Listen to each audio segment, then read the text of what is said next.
The following segments are a presentation of Smacking Off the podcast. 以下片段是 Smacking Off 播客的演示。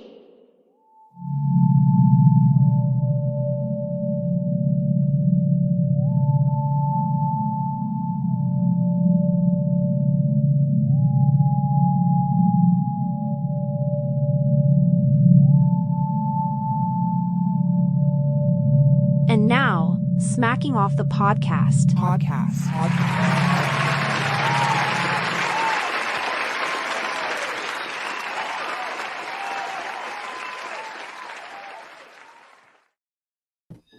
Welcome back to Smacking Off the podcast. I'm your acting host tonight because Shannon Madden's all full of the Christmas spirit and he's still Christmas shopping. How you guys doing tonight? Great. Thanks for having us. Well, Bob's always here. But your team is in the best position possible this year, so here you are. And I'm going to go ahead and concede that I picked Ohio State to beat you guys, and I stand corrected. 3 in a row. I don't know how y'all got their signs this time around, but I guess you pulled it off. I'm just messing with you, man. I hear you. But I would like to know how they got the signs. I'm still messing with you. Keith, I appreciate you coming on the show and stuff, and I really like the way Michigan has won over the last few games in terms of being physically dominating and being able to run the ball any way they want to. What do you think about that? That's what they want to do every Saturday if they can have their way. McCarthy hasn't even been 100%. So I'm excited to see when out in the Rose Bowl if McCarthy is healthier, if they can get more out of him in the running game in particular. I think that's really going to present some problems for Alabama. In that they're a very good defense. Alabama is, but I'm not sure. Well, I know they haven't faced a defense like Michigan's, and there's just a lot of different elements that makes this Rose Bowl, I think, the premier bowl game of the season. So, are you saying this is the national championship game? I mean, you got to win one more, and who knows? We might just have 2 barn burners back to back, or 3 barn burners. The Texas-Washington game might be great too, but as far as Michigan's concerned, yeah, they want to wear a defense down, and those 2-3 yard gains that seemed rather nothing in the first half turn into 4 and 5 and 6 yards, and then they bust a 21 or a big run on you, and they wear on the defense, wear you down, and make you not want to try anymore, or to take your soul, and it really leave you as a demoralized defense. I don't know how much success Michigan's going to have on the ground, but I know that's what they want to do, and I know they're going to try it. You're not going to. Alabama has like the second best coverage secondary in the nation according to Pro Football Focus. So I mean, Michigan and Alabama's secondary is top notch. So trying to air it out against Alabama is a recipe for disaster. So don't expect Michigan to try and reinvent the wheel in order to beat Bama. They're going to be who they are, and they're going to try and beat them straight up. Now, do you believe that the quarterback at Michigan? Do you believe that is mobile enough to evade the rush coming from Alabama? I think I heard you say, can he evade the pass rush? Yeah. Yeah, that's the question. And the offensive line hasn't been great in pass protection this year, but that's the element that – and Milroe's the same at Alabama. He if not better, eluding the rush and extending the play. And but McCarthy's good in that in his own right. And like I said, I think he's going to be healthier. He had a knee issue for the last, third of the season.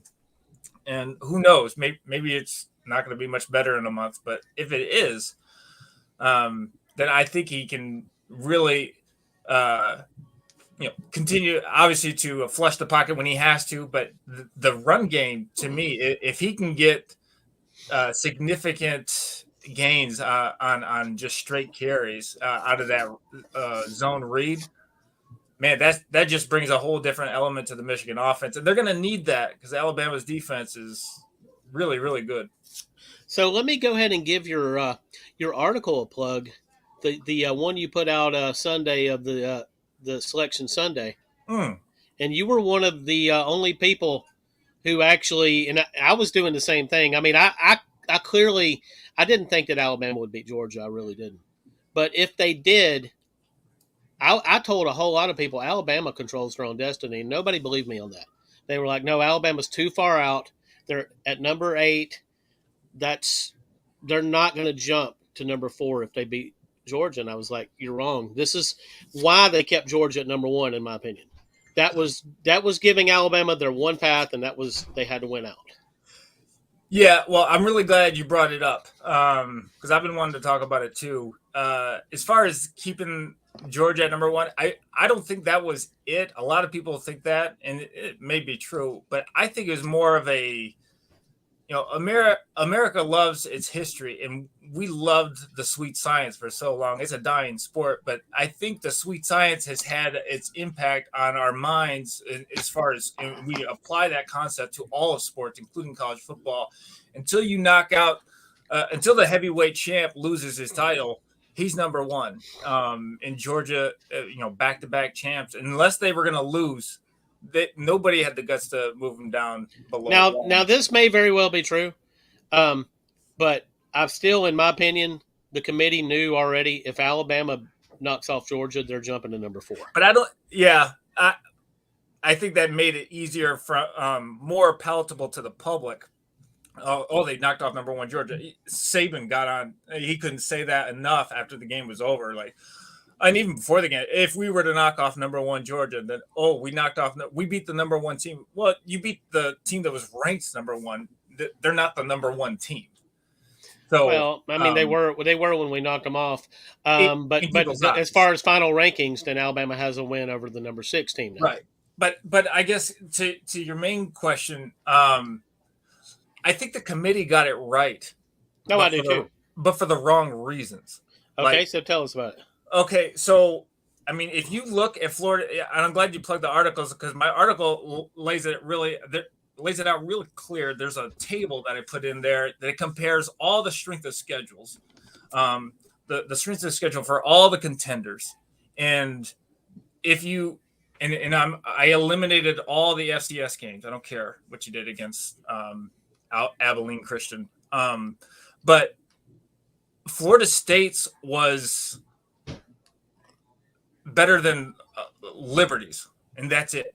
They had the second worst schedule of all contenders, if I'm remembering correctly. I should pull it up. No, you're right. You're right. And so, and it's bizarre too because everybody said, well, they scheduled LSU in a non-conference. That's a really good team. Yeah, on paper, but if you look at the wins-loss record, all of Florida State's opponents were below 500. Yep. If you lose, you're it would be unexpected. You're expected to win those games, despite. And I get it. It's a bad break for Florida State because they in most years they would have got in. Yeah, exactly. And LSU might have carried them most years, but the rest of their schedule was just hot garbage. But even most years they probably still would have got in at number 4. But there was just too many teams at the gate this year. That's a great point, yeah. And you can't control that, and it's just the way the cookie crumbles. And I feel if I were a Florida State fan, I'd be mad, but I'm objective. I'm looking at the schedules, and the numbers just don't add up. It wasn't bias that kept you out. Again, I think the committee made the right decision. They just did it for the wrong reasons, but they accidentally got it right. What do you mean? What do you mean by the wrong reasons? Explain. Because nobody on the committee went out there and said, well, yeah, but if you look at their strength of schedule, it just wasn't there. They talked about Alabama and Texas a lot, but they never the fact that their FBS opponents were below 500. I'm sorry, that's kind of a big deal. Michigan's schedule wasn't great, but at least their FBS opponents were 500. Yeah, you're right. They should have mentioned that, and they probably should have moved Florida State a little further down. I agree. Earlier. No way they were 5. No, yeah, that's the final. But even before, what I'm saying is, in the last couple polls, they probably should have had them down to 5 or 6, because you're right. And there was nothing left on their schedule. They didn't have any kind of bounce opportunity. Exactly. And that's what I was telling Florida State fans, and they were like, "You're crazy. If they win, they're in." I said, "I'm telling you, I don't believe they are." Their only argument was 13-0. We're a Power 5 conference. Well, you're a Power 5 conference in name only. What's the difference between the ACC and the Pac-12? And the Pac-12 has been taught for years. Okay, and it's no wonder that they don't exist anymore. Okay, they were a dying breed. And so is ACC, if you ask me. I don't know what they're going to do with expansion, but I mean, we're running out of powerhouse teams to add to your conference. So it's pretty much, if you're not in the Big Ten or the SEC, like, you're also Rans, and you're really up against it when strength of schedule comes around. I don't know. We'll see how that plays out, but I'm just looking at it. I don't see it another way. If you're not in those two conferences, then you're up against it. Keith, now you're right out of the gate, and this, as soon as I come on here, I hear some of this nonsense, because the ACC, according to Florida State fans, is that they should be considered at least in the top 7 of conferences. The top 7. Yes. Well, that's where I think there's a lot of Doug. There's actually more than 5 conferences. I know we talk about the Power 5 a lot, but there's actually more than 5. Yeah, there's like 20 or something. No, I don't know about. There's group of 5, so that's 5 and 5, and that's 10. 5 and you got the Sun Belt. Notre Dame is kind of their own thing. They're a conference of their own. Yeah. Oh yeah. Well, that, and they're kind of in the ACC, depending on which day you ask them. Man, there are so many Florida State dick riders right now. I've never seen anything like it. Yeah, but what's there to ride? I mean, what's there to ride? I mean, I thought there's nothing to ride. Jimbo, aren't they pulling out of the Orange Bowl? I heard they were pulling out. They should be. No, they're suing though. Okay, so yeah, let me go ahead and address that, and then y'all can talk about it. I would hate to be the fucking lawyer to try to argue this shit, because you're basically in a conference that has agreed to give a committee the power to add 4 teams, which we know there's 5 Power 5 conferences. Add 4 teams, so somebody's getting left out by a set of criteria that's not weighted. They can pick and choose out of that criteria. There is absolutely no way to win this case, in my opinion. Tell me why I'm wrong, Keith. I can't say anything against it. I mean, you know how I feel. I crunch the numbers, and I try to make it simple. Like, the deeper into the weeds you go to try and justify what you want to do, the more problematic or prone to problems you are. Right out the gate, I'm just looking at your FBS opponents' schedule against other FBS opponents. And now let's talk about the lawyer for a minute, because Doug brings the lawyer up into this, and don't think for a second that the lawyer's not winning every single moment that he's taking this. Just absolutely just a fruitless and futile case, and arguing for his client. Hey, whatever argument you want me to tell them, you just tell me. You just go ahead and give it to me, and I'll get up there and I'll speak on your behalf and cash every single check that I can. And some of those checks now are coming from taxpayer money, or at least the discussion has been put out. So I think who was it? The guy that writes the checks there said he'd had no problem stroking those checks with taxpayer money. In the state of Florida, also suing the state of, that's what I'm talking about. The state of Florida, and they have lost their fucking minds. I agree. It's all for his own presidential campaign. It's so that DeSantis will have more exposure for his presidential campaign. I think that's the angle of it, because otherwise he just wasted the taxpayers' money. Well, I mean, no, we're fighting the evil forces and the powers that be. I mean, you know what I'm saying? That's been the narrative down in Florida for a while, and I don't get caught up too much in the left and the right thing. I do get caught up whenever you have government interference into people's private lives and their private opinions, and I don't know, man. I think that they've kind of got off the rails there, in the same way that like California has gone off the rails in the other direction. Politically, everybody needs to chill the fuck out. Just let. I mean, there's going to be winners and there's going to be losers. That's what this show's all about. Oh, yeah. Just take the L, bro. We'll be right back, guys.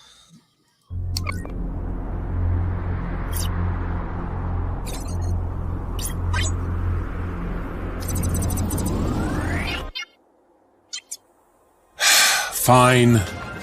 Humans are noisy. They thrive on chaos. They like to make things. It gives them meaning. They do it over and over and over again until they shut down. Humans are fueled by inspiration. Inspiration and something called tacos. Change makes them nervous, but embracing it changes everything.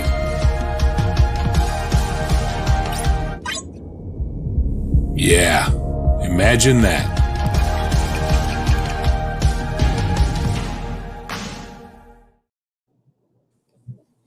God, I miss the Bones Coffee girl. We need some Bones Coffee right now. Let's talk about her for a moment. Wonder what she's doing tonight. I don't know. She's moving on to bigger and better things. I think she filmed those Bones Coffee commercials. Like You said you saw her in another commercial. So yeah, and her hair's a lot longer, and you can tell it's newer. And I think she filmed those Bones Coffee commercials probably in the last 2 or 3 years. I saw that commercial last night on the History Channel while I was watching Oak Island. So I'm watching Oak Island here at the hotel in Iowa and saw the Bones Coffee commercial. You're in Iowa and you're not hanging out with Mac Truck right now?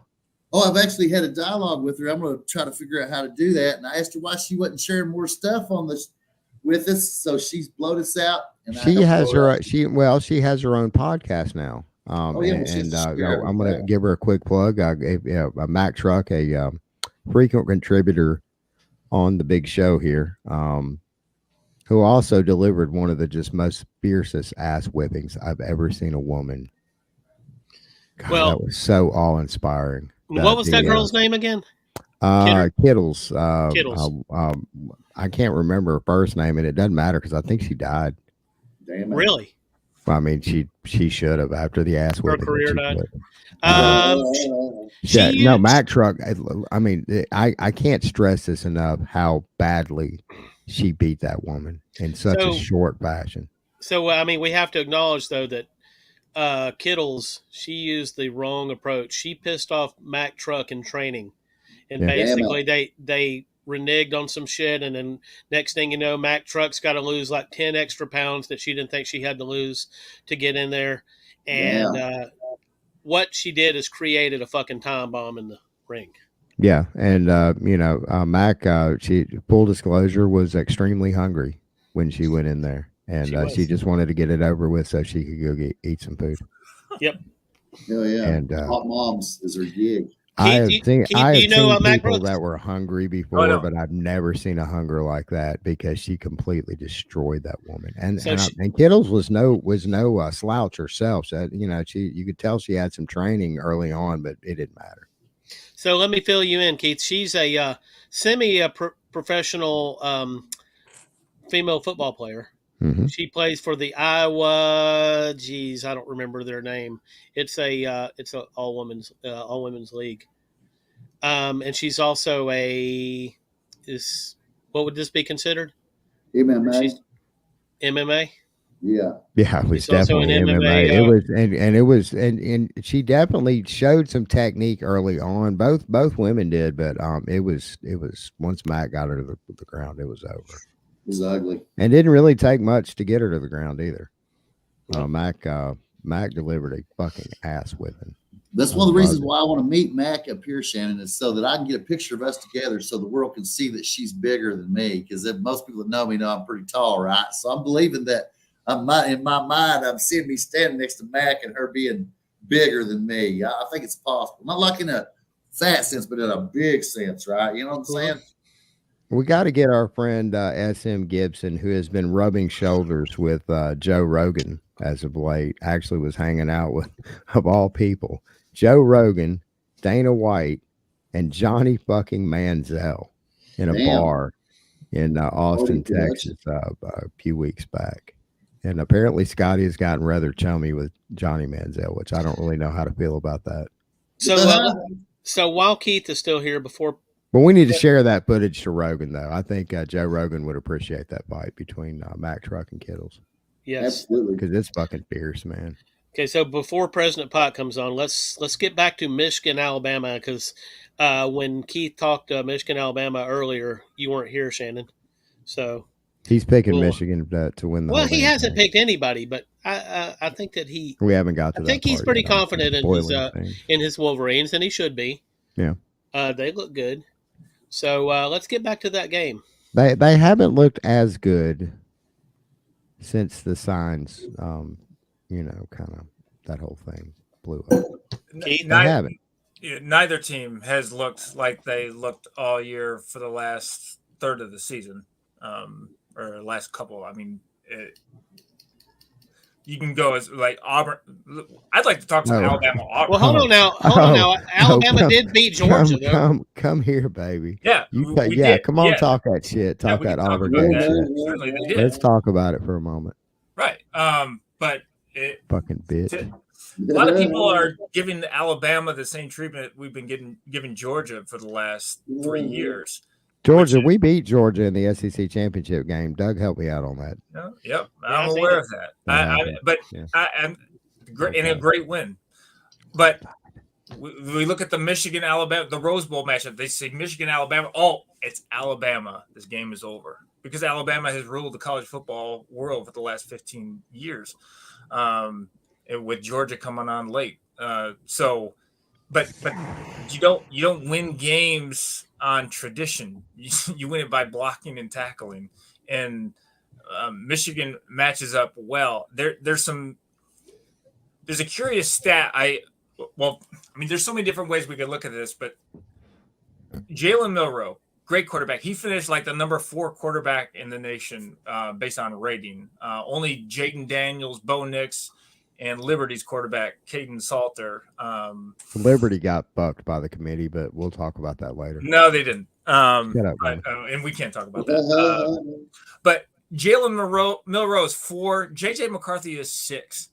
And Kyle McCord, formerly of Ohio State, he ranks 14th. But what I found interesting is their ratings, like in the biggest game of the year. So for Alabama, it was Georgia, and for Michigan, obviously, it was Ohio State, and Ohio State vice versa.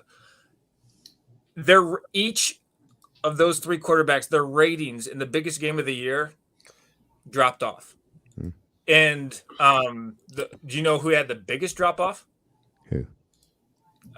Milroe.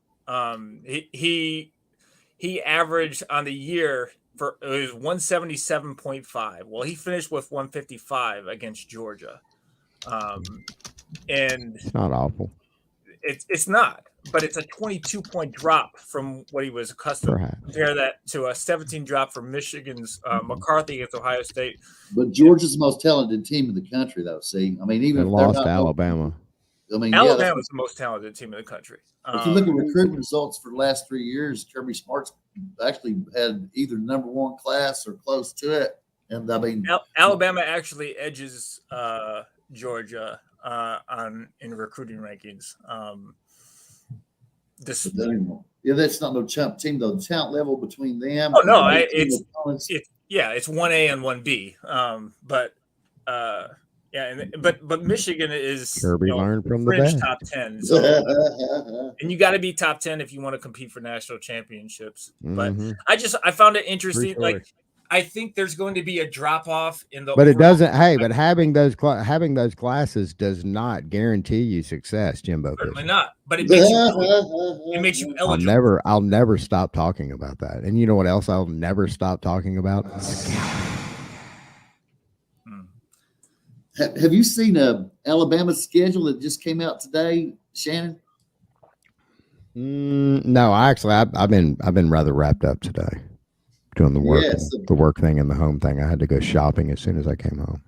They're Spend a dragging lot of Oklahoma the money through that I work for. The SEC is dragging Oklahoma through the gauntlet. They're playing everybody that's good. Alabama and Oklahoma get to play one another. Yes, but y'all got to go to Norman though. This is the last game of the year. And Georgia's got to come to Tuscaloosa in September. And that's the last game of the year? Next to last. Alabama. Are you saying Alabama, Georgia are playing the regular season? Yes. Wow, the last game of the year is still Auburn for Alabama, correct? I think it is, but Oklahoma's one of the last 3 games of the year for Alabama. But that is, that's going to be a fun game. And I think we need to point out that everybody thought Georgia had Georgia had climbed on top in this, and they did. I mean, they did win back-to-back titles. But as far as Kirby Smart versus Nick Saban, he's just got the one win, and injuries are a thing, but injuries did play a factor in that game. Oh yeah. And they, of course, Brock Bowers was come back, but I don't know if he was 100% healthy. What's going on, President Pike? Ladies and gentlemen, Justin Pike. What's up, What man? are y'all doing? We're talking Michigan and Alabama. Why don't you set us straight? What's going to happen? Alabama's going to win. Tell them why he's wrong, Keith. The Big Ten. Big Ten. Where do I start? SEC. Where do I start? We got to talk a little bit about the Alabama-Auburn game, the Iron Bowl. That game already happened. It's done. Alabama won that game. Next. I mean, you do realize that's a rivalry game, and Alabama 2 years ago ended up in the national title game, and they had a game similar to that. They actually were held scoreless for 58 minutes in that game. I just find it interesting that Peyton Thorne was the quarterback for Auburn, Michigan State transfer. Do you know what his line was against Alabama? No. He was 5 of 16 for 91 yards. Damn. And I'm thinking J.J. McCarthy's going to have a better day than 5 of 16 for 91 yards. Well, I can tell you right now why Auburn lost to New Mexico State, especially the way they lost, is because they didn't even practice for him. That's my theory. I can't fucking believe this.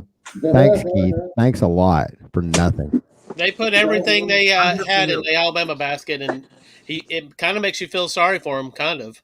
President Pike, how the fuck are you doing, by the way? I hadn't seen I'm doing great. I'm over here at my girlfriend's house. She is on the way to Cava to get me some dinner. And you look remarkably happy tonight. I just love this. You're I got glowing. my bowl picks. Do you have a filter on? Because you're glowing right now. I love this. I have my bowl picks. Can you hear me for a second? Let's yeah, do we it. can hear you. I got Arizona over Oklahoma. I got Kentucky over Clemson. Notre Dame over Oregon State. Ole Miss over Penn State. Hotty toddy. Maryland over Auburn. Georgia over Florida State. Maryland over Auburn? Oh, that's going to be Tua's brother, isn't it? Yeah. Tell you. Okay. And then I got LSU over Wisconsin. Tennessee will crush Iowa.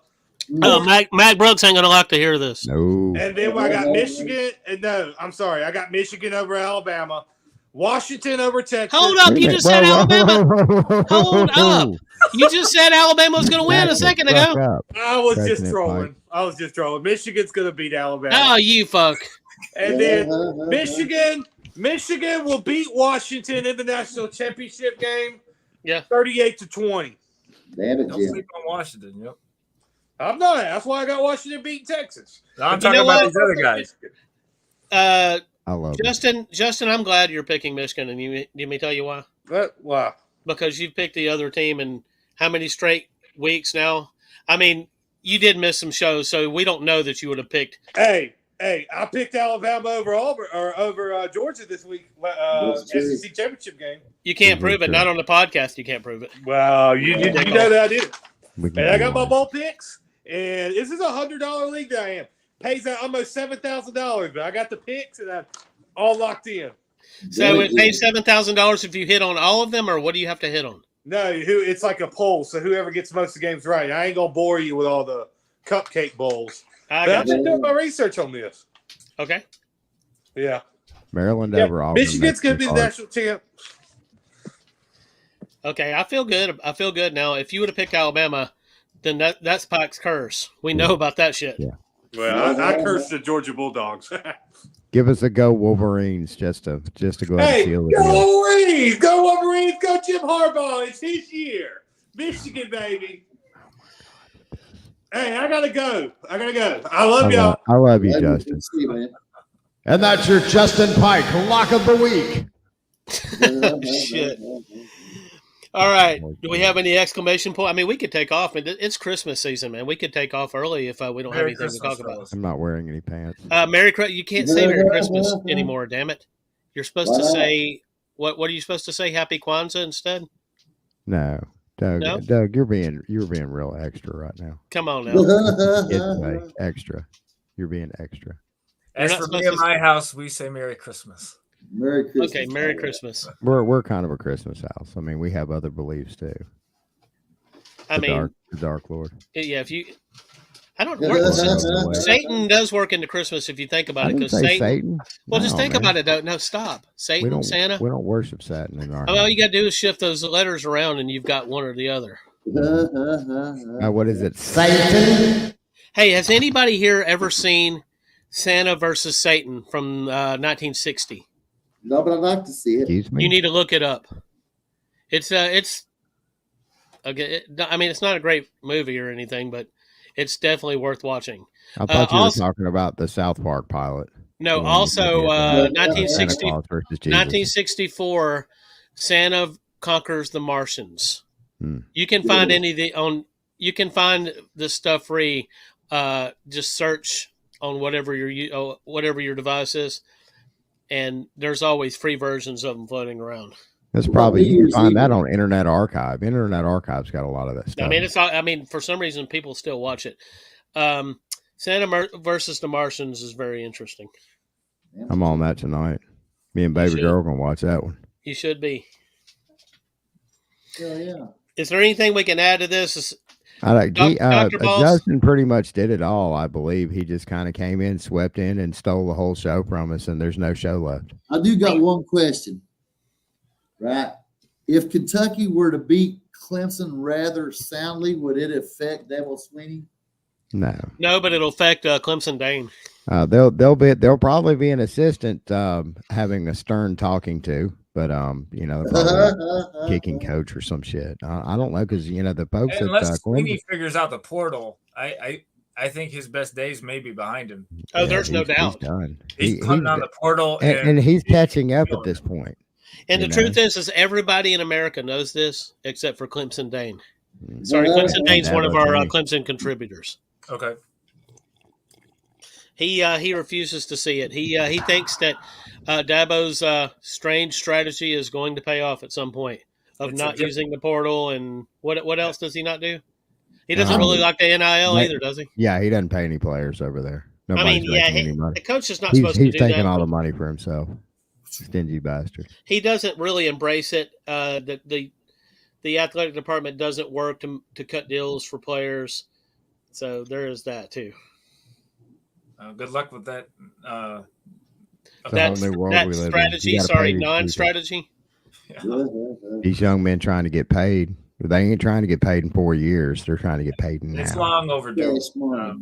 We're making you money now. And look, I'm with these players, man. At first I didn't know how to feel about it when the issue first came up a few years ago, but the further into it, especially from the conditions and situations that some of these players come from, man. Some of these guys are from some relatively rough situations. Your true rags to riches story. So much so that the professional sports leagues that they go off into, whether it be baseball, basketball, football, they have people set up in place for people coming from those situations. Just like in baseball, you have, people coming from impoverished third world countries, to suddenly make it to the major leagues and make some serious money. We've seen that story happen a few times. In Trenton, New Jersey, too. They come from places like that. I mean, it might as well be a third world country. Seriously, down here in the South, like young Bo Jackson from Bessemer, Alabama. You ever hung out in Bessemer? Bob got to drive through here recently. Oh, yeah. It's rough out here, man. Shannon, our guest tonight, Keith, is he's a writer, and he wrote a article that came out the Sunday of the Selection Sunday, and he pretty much had it picked pretty much like I was picking it, except he had I think you had Washington as your number one team. Well, if you recall, like I said, I would have put Washington 1, Michigan 2. Okay. But I knew the committee would flip flop them. But yeah, I had the 4. Yeah, he had Alabama in the top 4, so he was one of the few. There wasn't a lot of people. Most people said that there's no way that Florida State don't get it. Ohio State actually was a lot closer than anybody's given them credit for. Ohio State has a great team. They do.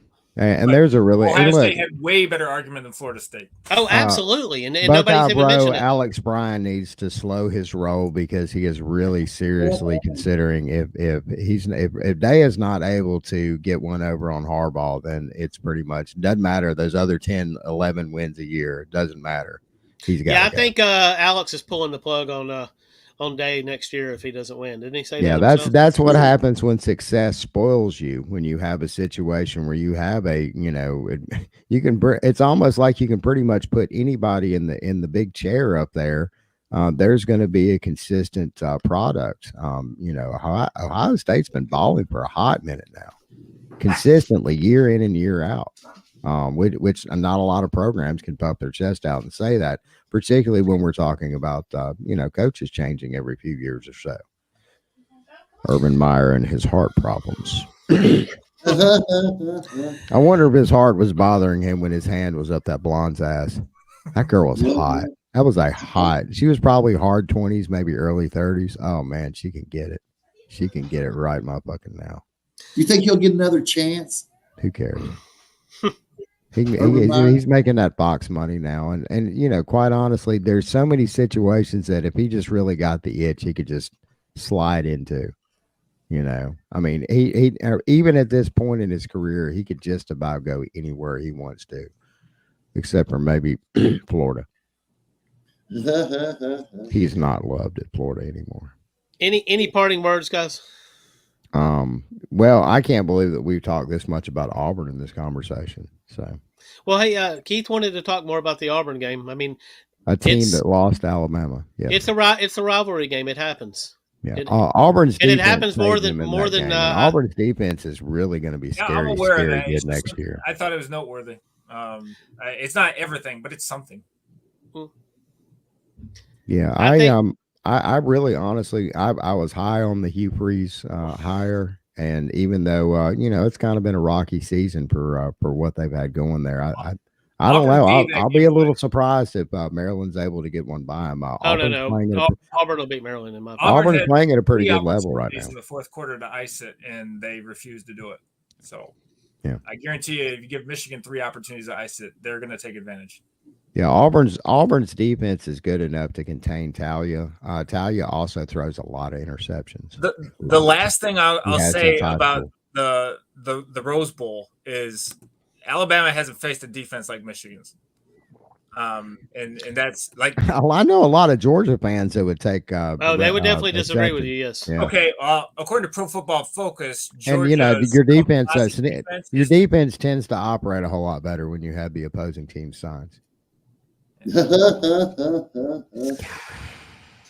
So Georgia's defense is 16th overall, according to Pro Football Focus. Okay. Compared to Michigan's number 1.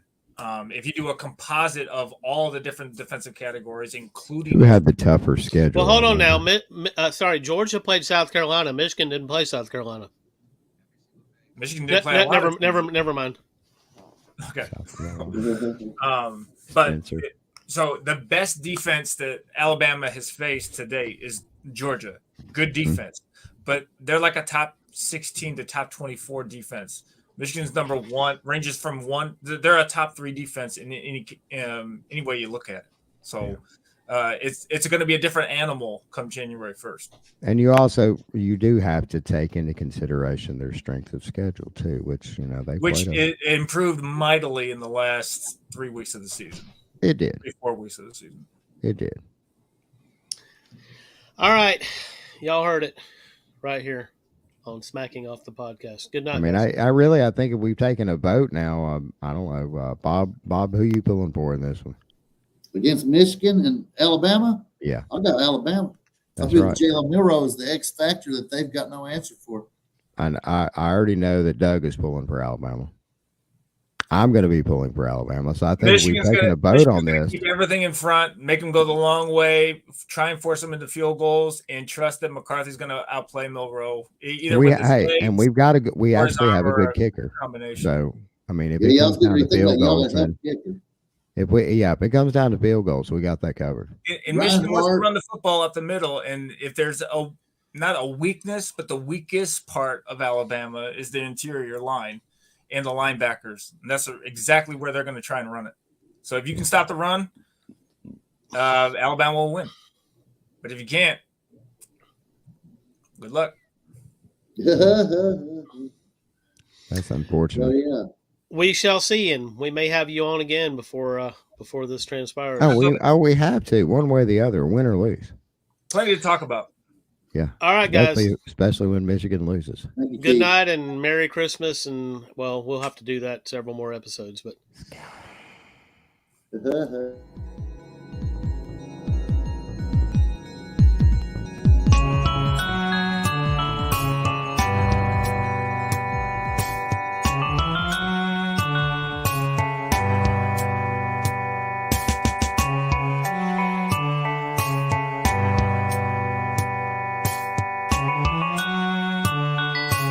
Thank you for supporting Smacking Off the podcast on the X's and O's network. Be sure to keep up with our scheduled live casts and other presentations on Facebook at Smackologists or at Smacking Off, and on our YouTube channel at Smacking Off the Podcast.